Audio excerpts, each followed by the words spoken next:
Take great pleasure in assisting in your own new birth, no matter how successful you may already be. Now I offer you the next challenge. Make this new first day a part of the week of new beginnings. See how many things you can continue and start in this week of new beginnings. Then make it the first month of the new beginnings. Then the first year of the new beginning. By the time that first year is finished, you will never again be claimed by the past. Past habits, past influences, past regrets, or past failures. You are ready to, as the Bible phrase says, fly with the eagles. And you will have begun your certain journey toward the last key concept we'll discuss on this cassette. Success. Success is both a journey and a destination, isn't it? It is both the steady, measured progress toward a goal and the achievement of a goal. Success is an accomplishment, whether it be great or small, and it's an understanding of the potential and power of an entire human life. Success is an awareness of value, and it's the cultivation of value through discipline. It can be tangible or intangible. Success is a process of turning away from something in order to turn toward something else. From no exercise to exercise, from candy to fruit, from not investing to investing. Success is responding to an invitation to change, to grow, to develop, to become, to move up to a better place with a better vantage point. But most of all, success is making your life what you want it to be, considering all the possibilities, considering all the examples. What do you want for your life? That is the big question. Remember, success is not a set of standards from our culture, but rather a collection of personal values, clearly defined and ultimately achieved. Success is your better life for you, the design you give it, the dreams you accomplish. Making your life what you want it to be for you, that is success. All right. With that overview of some of the key concepts we'll explore in this program, let's begin the further development of your success by looking at the art of properly selecting and setting goals. I think you'll hear a couple of thoughts you've never heard before. Of all the things that changed my life for the better most quickly, it was learning how to set goals. And mastering this unique process can have a powerful effect on your life too. One morning at breakfast, shortly after I met Mr. Schoaf, he asked me if he could see my current list of goals. He said, "Let me see your list of goals, and let's go over them and talk about them. Maybe that's the best way I can help you right now." And I said, "I don't have a list." He said, "Well, is it out in the car or at home somewhere?" I said, "No, sir. I don't have a list anywhere." He said, "Well, young man, that's where we better start." Then he added, "If you don't have a list of your goals, I can guess your bank balance within a few $100s. Which he did, and that got my attention. I said, "You mean that if I had a list of goals, that would change my bank balance?" He said, "Drastically." That day I became a student of how to set goals, and sure enough, when I learned how, my whole life changed. My income, my bank account, my personality, my lifestyle, my accomplishments. So I'd like to share with you the best I have learned and practiced on goal setting. First of all, I'd like to say that we are all affected by 5 factors. The first is environment. The second is events. The third is knowledge. The fourth is results. And the fifth, and often overlooked factor that affects our lives is our view of the future, our dreams. I won't get into all of these influences here, but let me concentrate on the 5th one, dreams. Of all these 5 influences, make sure your dreams are the greatest influence on your daily decisions and activities. Put another way, make sure that the greatest pull on you is the pull of the future. For your dreams to greatly influence you, for the future to pull you, your future must be well planned. There are 2 ways to face the future. One is with apprehension, the other with anticipation. Guess how many people face the future with apprehension? Why? They don't have it well designed. And without really thinking about it, they have probably bought someone else's view of how to live. You will face the future with anticipation when you have planned a future you can get excited about, when you have designed your future results in advance. In this way, the future will capture your imagination. It will exert an enormous influence on you. And to design your future, you must have goals. Well-defined goals are like a magnet. They pull you in their direction, and the better you have defined them, the better you have described them, the harder you work on them, the stronger they pull. And they pull you through all kinds of difficulties, too. Without goals, it is easy to let life deteriorate to the point where you're just making a living. It is not difficult to get trapped by economic necessity and settle for existence rather than substance. We all have a choice. We can either make a living or design a life. Mr. Shove said to me, "I don't think your current bank balance is a true indicator of your level of intelligence." I was happy to hear that. He said, "I think you have plenty of talent and ability, and that you're much smarter than your bank balance indicates." And that turned out to be true. I was much smarter. My question to him was, then why isn't my bank balance bigger? And he said, "You don't have enough reasons for accomplishing great things. If you had enough reasons, you could do incredible things. You have enough intelligence, but not enough reasons." That's the key. If you had enough reasons.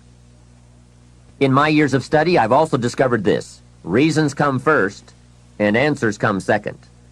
Life has a strange way of hiding all the answers and disclosing them only to people who have been inspired to look for them, who have reasons to look for them. Put another way, when you know what you want, and you want it badly enough, you will find ways to get it. The answers, the methods, the solutions will become evident to you. Hey, what if you had to be rich? Are there any books and tapes on the subject? The answer is yes. There are plenty of good ones. But if you don't have to be rich, you probably won't read the books or listen to the tapes. What drives us to find the answers is necessity. So work on your reasons first, answers second. Now, what are some of the reasons for doing well? It varies from person to person. I'm sure that if you did a little soul searching, you could come up with a fairly strong list of reasons why you want to accomplish great things. There are personal reasons, sometimes uniquely personal reasons. Some people do well for the recognition. Some do well because of the way it makes them feel. They love the feeling of being a winner. That's one of the best reasons. I have some millionaire friends who keep working 10 to 12 hours a day, making more millions.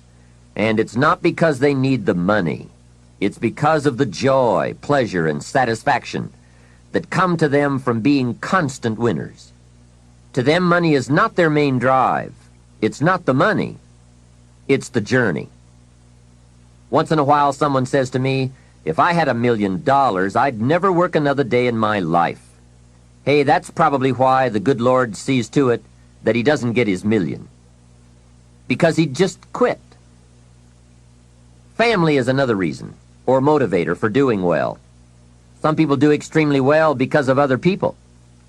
And that's a powerful reason.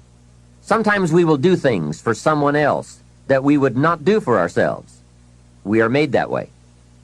I met a man who once said to me, "Mr. Rohn, to do everything I want to do around the world with my family, I need at least $250,000 a year." I thought, incredible. Could a man's family affect him that much? And the answer is, of course. How fortunate are the people who find themselves greatly affected by someone else. It's powerful. Benevolence. The desire to share can be a powerful reason for wanting to achieve. Some people do extremely well gathering up resources, so they can then be benefactors. When Andrew Carnegie, the great steel magnate, died, his desk was opened, and in one of the desk drawers was found a slip of paper. On that slip of paper, Mr. Carnegie had written his goal for his life, and he wrote it when he was in his 20s. On that slip of paper he had written, "I'm going to spend the first half of my life accumulating money. I'm going to spend the last half of my life giving it all away." That's terrific. He was so inspired by that goal that during the first half of his life he accumulated $450 million. And during the last half of his life, he gave it all away. How powerful.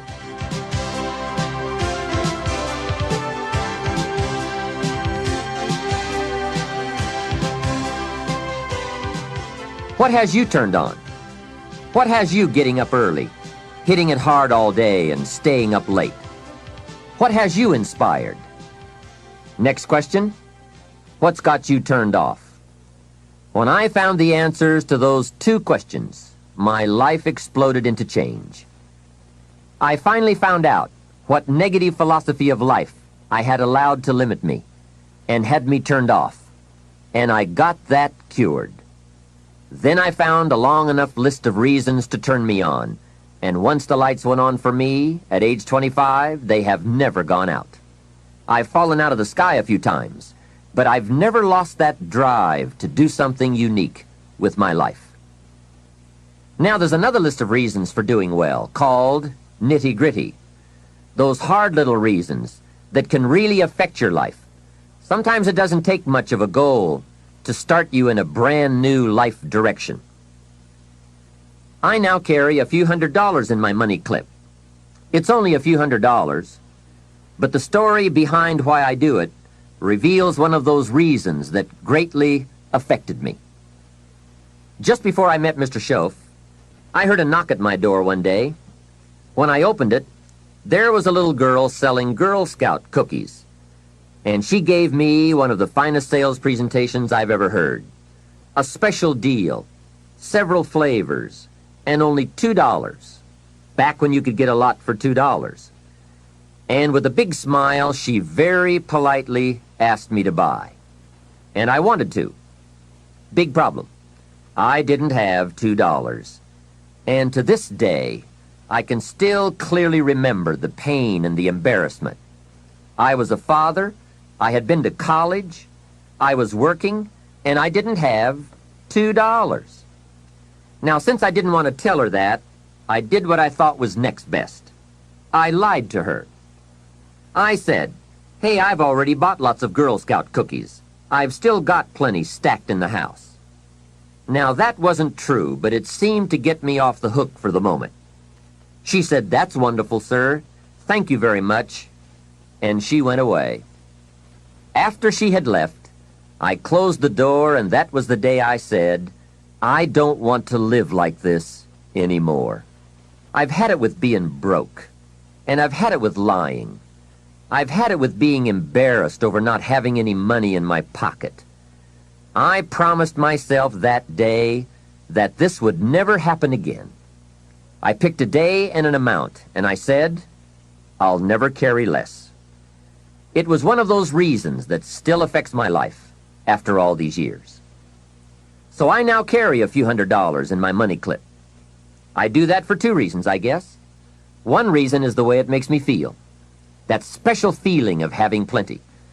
Mr. Schoaf said to me, "The first $500 you earn, put into your pocket, not in the bank. It feels much better in your pocket than it does in the bank." I've found that's true. But I also carry plenty in case I bump into another Girl Scout who's selling cookies. I'm ready.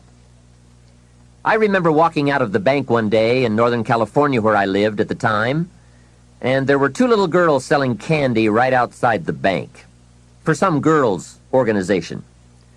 The first little girl walked up to me and said, "Mister, would you like to buy some candy?" I said, "I probably would. What kind is it?" She said, "It's almond roca." I said, "That's my favorite." She said, "Wonderful." I asked, "How much is it?" She said, "It's only $2. I thought, it couldn't be. Still $2 after all these years? I couldn't help remembering the Girl Scout and the cookies. I said, "How many boxes of that candy have you got?" She said, "I've got 5. And the other little girl standing there, she was selling candy too. I asked, "How many boxes do you have?" She said, "I've got 4. I said, "That's 9. I'll take them all." They said, "Really?" I said, "Yes. I've got some friends, so I'll pass them around." They got so excited, put all this candy together. I reached into my pocket and gave them $18. Now, when I've got the candy and they've got the money, that first little girl looks up and says, "Mister, you are really something." How about that?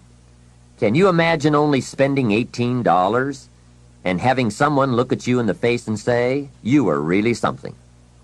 Now you know why I carry heavy. I'm not going to miss those chances anymore. It was a small goal, just a few $100s, but it had a big effect on my life.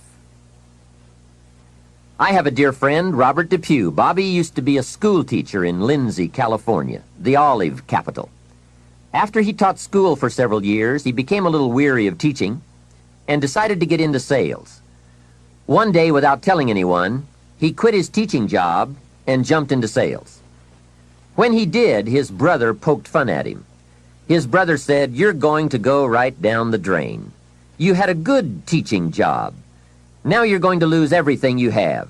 You must be out of your mind." He put him down something fierce. Bobby said, "The way my brother acted made me so angry, I decided to get rich." Today, Robert happens to be one of my millionaire friends. The attainment of wealth is not just a matter of intelligence. Mostly, it's a matter of inspiration. So if you have strong enough inspiration, a strong enough reason, large or small, it can have an incredible influence on the direction of your life.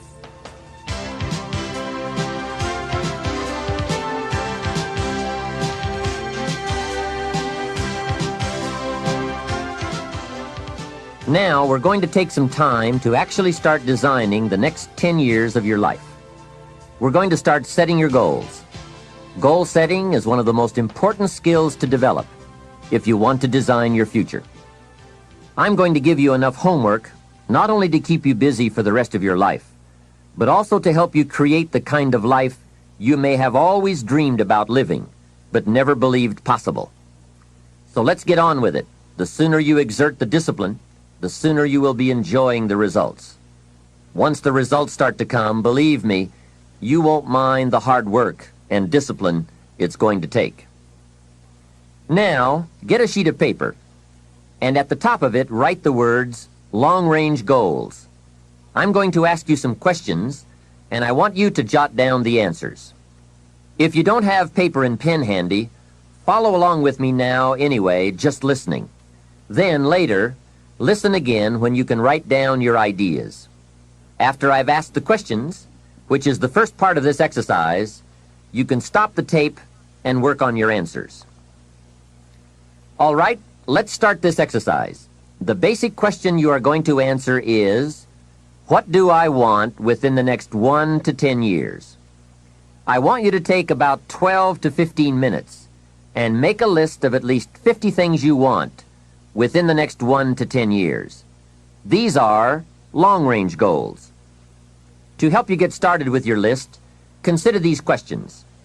What do I want to do? What do I want to see? What do I want to be? What do I want to have? Where do I want to go? And what would I like to share?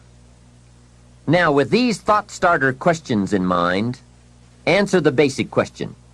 What do I want within the next 1 to 10 years? See how many things you can write down. At this point, don't take the time to describe in detail everything you want. This is the time for you to let your thoughts pour, to write fast and to abbreviate. For example, if you just write down 380, you'll know what that means. You don't have to describe the color and the interior of the car. You'll do that later in this exercise. I want you now just to abbreviate and write fast. Make the list as long as you possibly can. Try to write down at least 50 items, 50 things you want within the next 1 to 10 years. These are long-range goals. Spend about 12 to 15 minutes on this. After you've completed your list, you're ready for the next part of the exercise. Go through your list, and next to the things you think you can accomplish or acquire a year from now, write a number 1. Next to the things you think it will take 3 years to realize, write a 3.